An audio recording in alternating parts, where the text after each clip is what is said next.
दोस्तों नमस्कार। बड़े नेता जब कभी महत्वपूर्ण बातों पर अपनी चुप्पी साध लेते हैं तो उसमें बहुत बड़ा मैसेज होता है। उसमें एक संदेश होता है जिसको समाज को और देश को समझना चाहिए। जो वो बोलते हैं उसमें तो संदेश होता है, उनको पता होता है वो किसको क्या कह रहे हैं, लेकिन जिन महत्वपूर्ण बातों पे वो चुप्पी साध लेते हैं समाज को उनको भी समझना चाहिए कि आने वाले दिनों में क्या होने वाला है। आज हम इसी की चर्चा करेंगे दोस्तों। इसीलिए आज जो चर्चा का मुद्दा रहेगा वो ये कि जब डिलिमिटेशन बिल संसद में जब पारित नहीं हुआ, उसके बाद प्रधानमंत्री जी ने कल जो आधे घंटे का देश को संबोधन किया, उसमें ऐसी क्या महत्वपूर्ण बातें थीं जिनका इंतजार देश को था। ऑपोजिशन ने सवाल उठाए थे। मेरे पिछले वीडियो में आपने देखा होगा, मैंने कुछ सवाल उठाए थे, मुझे उनके जवाबों का इंतजार था। अनफॉर्चुनेटली उन सवालों पर खामोशी छाई रही। यह बात अच्छी है कि आप लोगों ने 4 लाख से ज्यादा लोगों ने उस वीडियो को पिछले 24 घंटे में देखा है। इसके लिए आप सबका धन्यवाद। बहुतों ने शेयर भी किया और बहुत सारे लोगों ने चैनल को सब्सक्राइब भी किया।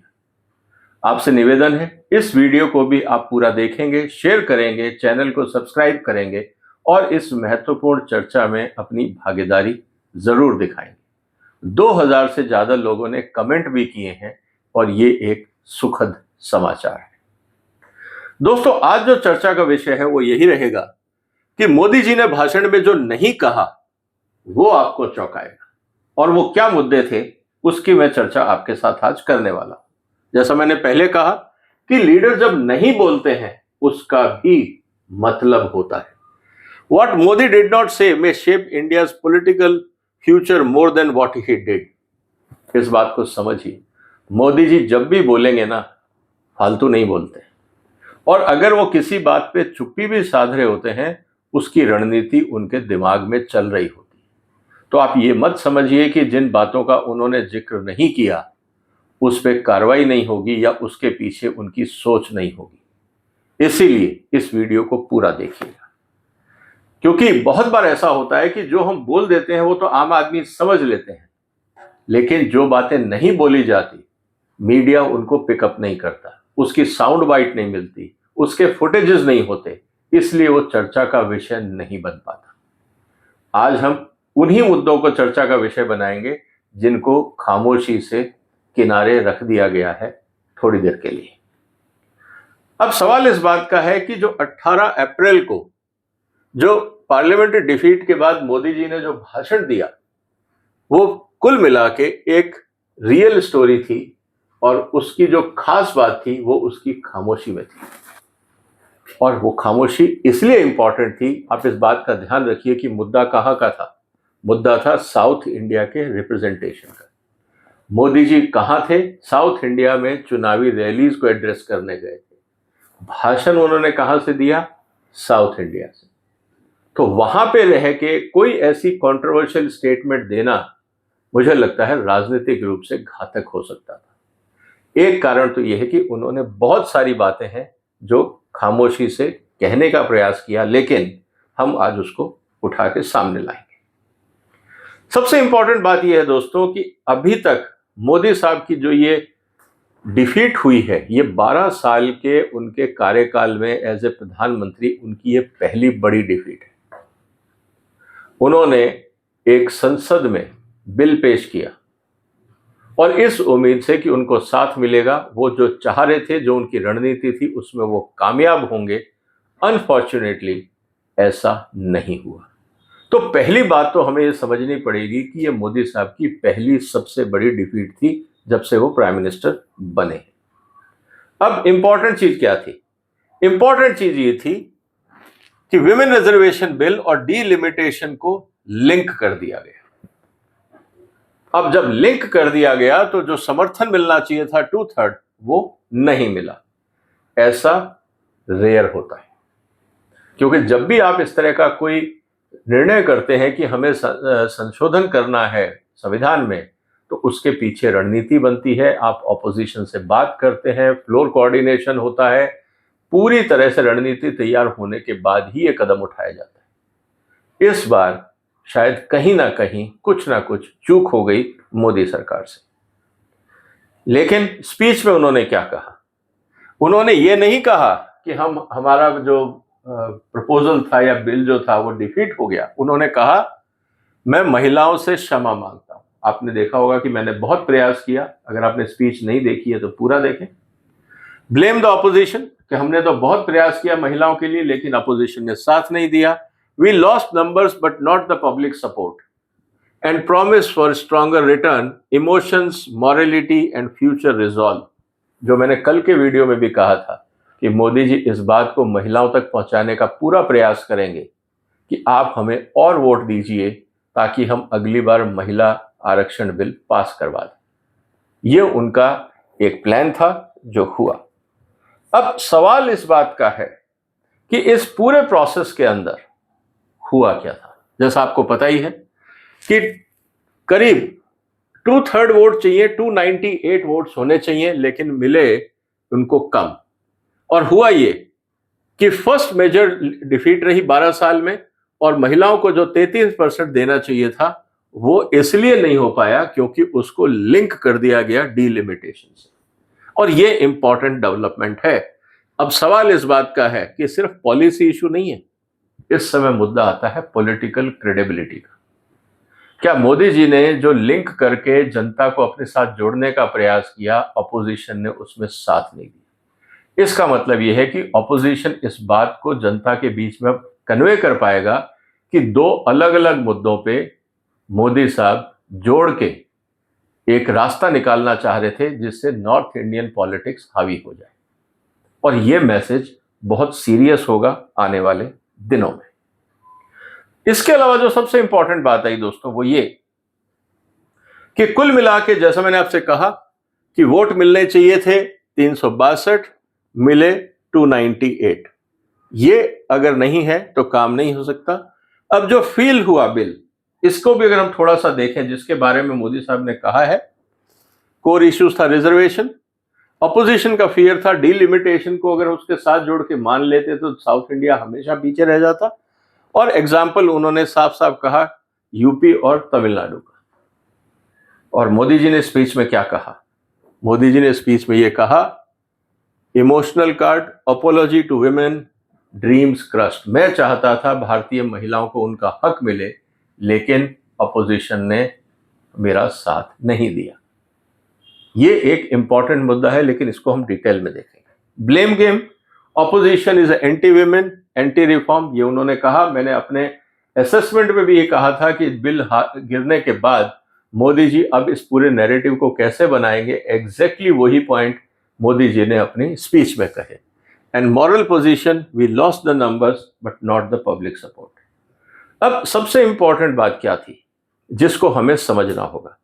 अब मोदी जी पूरी कोशिश करेंगे कि जो डिफीट हुई है, इसको टेक्निकल डिफीट जो हुई है, संसद में हार हुई है, उसको वो कहेंगे ये इमोशनल इनजस्टिस हो गया महिलाओं के साथ। ये हमारी हार नहीं है, ये महिलाओं के साथ अन्याय हो गया। ये एंगल अब ट्विस्ट होगा।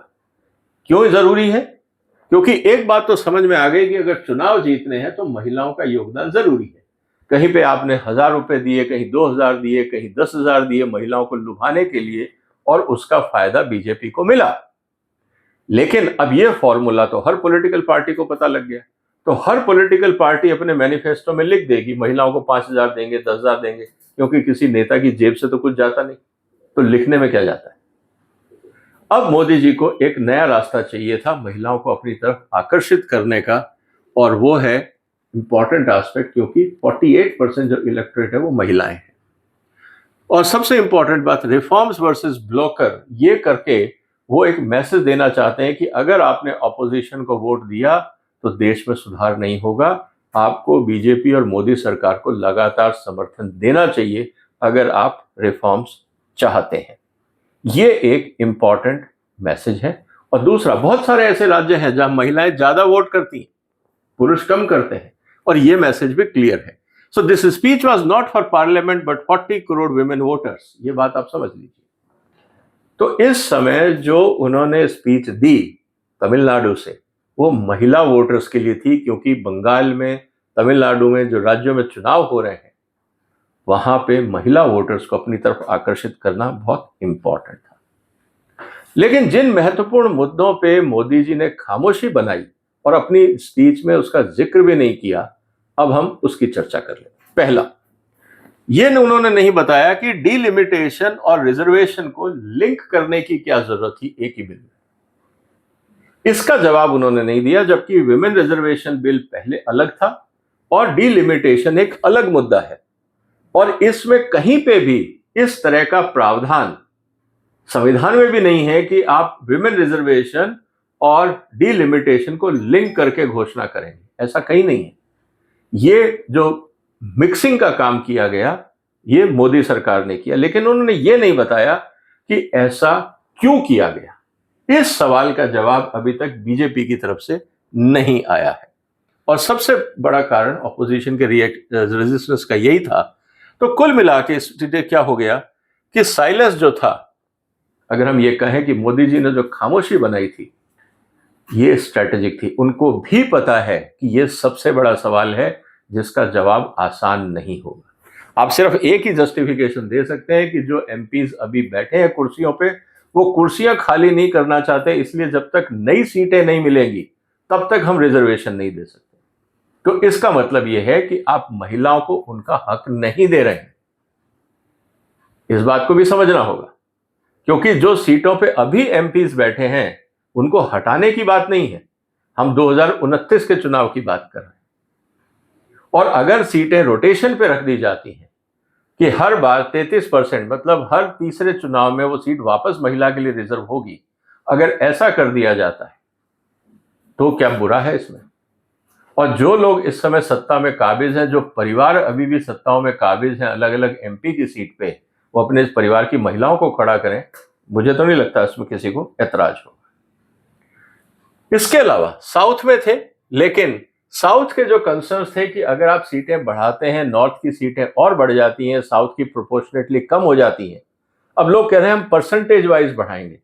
परसेंटेज वाइज बढ़ाने का कोई मतलब नहीं है, क्योंकि एक सीट भी अगर कम होती है इलेक्शन में तो आप चुनाव हार जाते हैं। ऐसा हुआ था वाजपेयी साहब के टाइम, जब एक एमपी के वोट से वाजपेयी साहब की सरकार गिरी थी। तो वहां परसेंटेज का खेल नहीं होता, ये धोखे में रखने वाली बात। एब्सोल्यूट नंबर काम करता है वोटिंग में, वहां परसेंटेज काम नहीं करता। इस बात को हमें समझना होगा। तो loss of representation and penalising the population control development, जो काम साउथ इंडिया ने किया, नॉर्थ से बेहतर किया, उनको उनका हक ना मिलना ये अपने आप में चिंता की बात है। तो उन्होंने ना तो कोई एश्योरेंस दिया इस बात को लेकर, और ना ही उन्होंने कहा कि हमें इस फॉर्मूले को दोबारा देखेंगे, ताकि जिन लोगों ने या जिन राज्यों ने अच्छा काम किया उनको प्राथमिकता मिले या उनको बराबर का हक मिले। तो कुल मिला के instead of concerns was reframed as politics not policy. तो कुल मिला के स्थिति क्या हुई, उन्होंने इस पॉलिसी के मुद्दे पे, मुद्दा पॉलिसी का था कि दोनों को आपने जोड़ा क्यों, ये इसके पीछे की पॉलिसी क्या थी, उसको उन्होंने राजनीतिक रूप दे दिया कि साहब ऑपोजिशन ने ब्लॉक कर दिया। साथ ही उन्होंने इस बात का भी जिक्र नहीं किया कि जो कैलकुलेशन थी जिसके कारण ये वोट गिरा, वो कैलकुलेशन क्यों गलत चली गई। क्योंकि आप हारने के लिए तो चुनाव में नहीं आते। जब आपने बिल पेश किया था तो पूरी इच्छा थी कि उसको पास करेंगे, उसके लिए आपने प्रयास भी किया, लेकिन अलायंस गैप और फ्लोर कोऑर्डिनेशन आपका सही नहीं हो पाया। तो कुल मिला के उन्होंने कहा कि हम चुनाव जरूर हार गए हैं, लेकिन हम सही काम के लिए बिल लाए थे, तो मॉरल विक्ट्री हमारी हुई है। क्योंकि नेता कभी अपनी गलती नहीं मानते हैं, उससे कमजोरी साबित होती है। Strong leaders don't concede mistakes publicly, they redefine outcome. Trump साहब क्या कर रहे हैं रोज, ईरान को तबाह कर दिया, ईरान को सब कुछ खत्म कर दिया, लेकिन हुर्मुज फिर भी नहीं खुला। आज भी आप सीज फायर के ऊपर बैठे हैं, आज भी आप नेगोशिएशन कर रहे हैं, लेकिन आप जीत चुके हैं। ये बातें नेता लोग करते रहते हैं। दूसरा, मोदी साहब ने यह भी नहीं बताया कि अगर इस बार लिंक करके अगर वो बिल फेल हो गया तो प्लान बी क्या है। महिलाओं के रिजर्वेशन देने के लिए उन्होंने क्या अल्टरनेट ऑप्शन सोचा। चलिए डिलिमिटेशन तो भूल जाइए, जब वो सेंसस होगा तब देखेंगे। महिलाओं का रिजर्वेशन का तो बिल पास था 2023 में, उसको लागू करने के लिए क्या प्रावधान सरकार कर रही है, इसके लिए ना उन्होंने कोई रोड मैप बताया, ना टाइमलाइन बताई, ना उसके लिए कोई स्ट्रेटजी बताई। सिर्फ उन्होंने कहा कि एक पॉलिटिकल फ्लेक्सिबिलिटी है और हम प्रेशर में आके काम नहीं करेंगे, हम महिलाओं के हित में काम करेंगे। तो कुल मिला के यहाँ पे उनका पूरा प्रयास है इस मुद्दे से पॉलिटिकल माइलेज उठाने का, जो आने वाले दिनों में हमें देखने को मिलेगा। इसके अलावा इस समय ईरान का मुद्दा है और देश में महंगाई है। जब आप देश को एड्रेस कर रहे हैं तो मुझे ये उम्मीद थी कि शायद मोदी जी ये भी बताएंगे कि ईरान के कारण जो समस्याएं आ रही हैं उसको संभालने के लिए भारत सरकार क्या सोच रही है।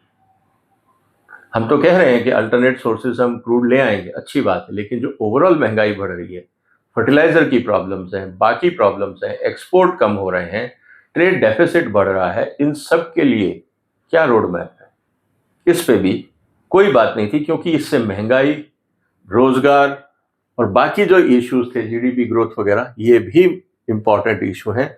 तो कुल मिला के मोदी जी के जो भाषण था वो पूरी तरह से पॉलिटिकल बैटलफील्ड के रूप में कन्वर्ट हुआ।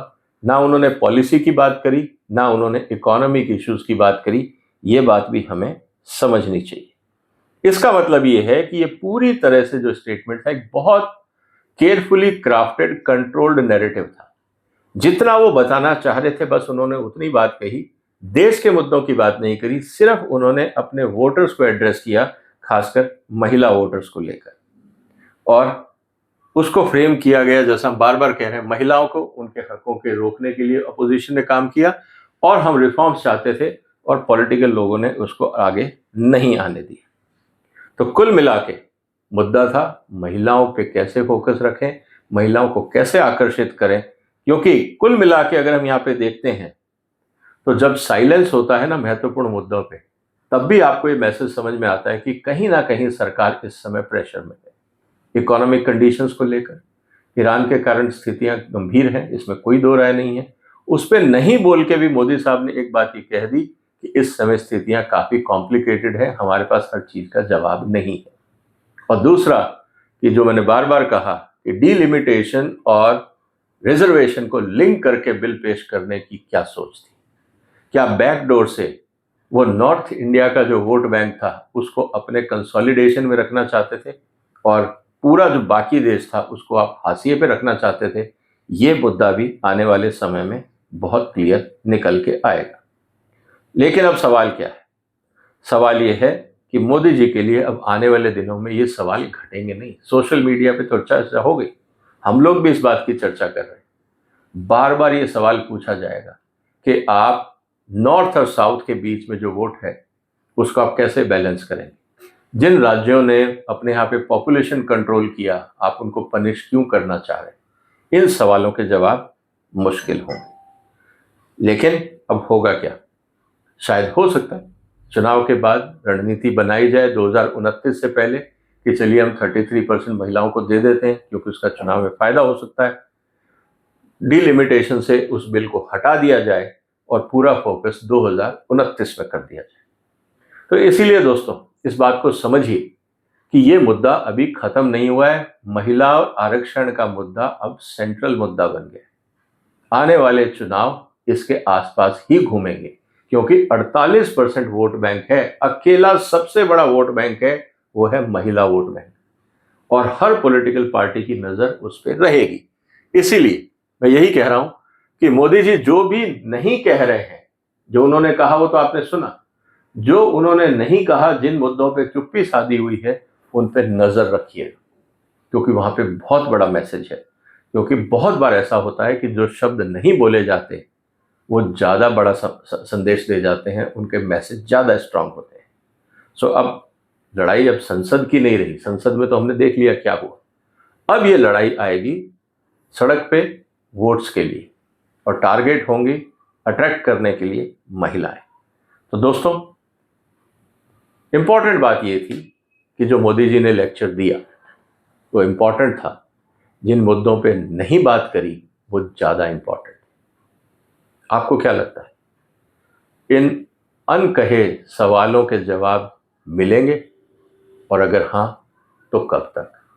आपके हिसाब से मोदी साहब के जवाब क्या हो सकते हैं इन सवालों के जो मैंने आपके साथ चर्चा करी। जो भी आपके विचार हो कमेंट बॉक्स में लिखिए, इस वीडियो को शेयर करिए, चैनल को सब्सक्राइब करिए, सपोर्ट करिए। फिर मुलाकात होगी एक और महत्वपूर्ण मुद्दे के साथ। तब तक अपना ध्यान रखिएगा। फिलहाल वंदे मातरम।